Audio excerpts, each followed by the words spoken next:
What makes a great logo design? What makes for solid branding? These are questions we will answer throughout the section as we look at solid examples of each. Logo design is the mainstay of graphic design. As a graphic designer for over 14 years, I've designed logos for a wide variety of clients, for both profit and nonprofit clients. I've come to learn all the projects a designer is tasked with, the logo design project is the heart of it all. But why? Look at any poster, Facebook page, website. What do you see? You see the company's logo and brand mark, a group of text, symbols, colors, and words that try to describe the very essence of a company, and designing one is no easy task. The way a logo looks and feels is not random, but based on several different factors. The look and feel of a logo must match the company's mission statement, beliefs, target audience, and style. Take, for instance, Under Armour. The entire brand is focused around the Under Armour logo. The logo is not just a marketing tool or a design asset, but it makes up the basis for their entire clothing line, shoes, backpacks, and more. And just like Nike, Under Armour makes a whole lot of money from their logo design and branding. They spend a pretty penny too, hiring branding agencies to craft it into the multi-million-dollar logo it is today. Logo design is not just for large corporations. Solid logo design principles can be applied very easily to much smaller companies without the million-dollar price tag. And this is where you come in. And knowing these solid design characteristics can help you identify great logo design and help you create one yourself. Strong logo designs have the following characteristics. They have balance between symbols, type, and elements. Not all logos need type, and not all logos need symbols. Some are just typographic elements, such as a simple name written out in a typeface that matches their style. Some logos are made with unique custom typefaces designed solely for the use of that particular brand. They are recognizable using only part of the logo design. Louis Vuitton is a great example of this. Without seeing the full logo or even the name, you know right away that this is a Louis Vuitton purse. Having this type of brand recognition makes marketing that product or service so much easier. They do not need to depend on color to be effective. Color is critical in logo design, but a strong logo example does not need to depend on color. Coach is a great example. The logo can exist in many other environments without using any particular color. This makes the logo more versatile and adaptable to all environments. Many times as a designer, I've had to work with a logo using only one ink color or a black and white publication. Sometimes logos that are totally color dependent make this job harder for me to do. They work well in a wide variety of applications. Logos need to be flexible and dynamic. Can the logo adapt to a small 48 by 48 pixel square and still be recognizable? Can it be in just one ink color and still have all of its main characteristics? A logo needs to be able to be seen from a distance and still be readable and recognizable. Having a logo that can adapt to all situations is vital when it comes to creating a logo mark worthy of a long-lasting brand. They can stand the test of time. Logo redesigns can be expensive, not because you have to pay the designer to redo one, but the cost of reordering letterheads, business cards, packaging, and products with the new logo, it really adds up. Uber recently did a rebrand back in 2014. In 2018, they decided to refresh the brand once more with a new logo and branding.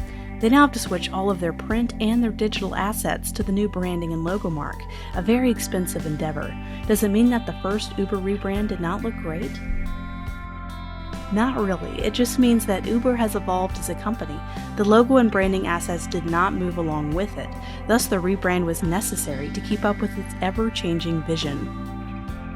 How do you as a designer create a logo that stands the test of time? Simply by getting input from the leadership of the company, whether that's from the owner for a smaller company or the marketing manager for a larger corporation. Knowing where they are trying to end up as a company can help you develop a logo that can be flexible and adapt to their future needs. They avoid popular trends. I cannot stress this enough. Avoiding trendy themes in your logo can help it stand the test of time. Remember Web 2.0? Well, Most of us try to forget it, but it was popular when I was first starting out, circa 2004 to 2007. Web 2.0 had glossy buttons, made popular by the latest OS X GUI upgrade on Macs. Everyone needed a logo with a gradient, a highlighted glossy portion, and a simplistic icon. You do not see this trend anymore, and if you do, it looks dated, tired, and just plain ugly. Any logo that was designed in this style had to quickly be rebranded as soon as something called flat design came into style circa 2008, which is a style that simplifies a design. No gradients, flat and simple shadows, and no gloss or details, basically the opposite of the trend before it. Ask yourself if this logo will still be on point 2, 5, 10 years from now. If the question is maybe or depends, then going for a more classic look may be a better bet. Simple, clean, and understated.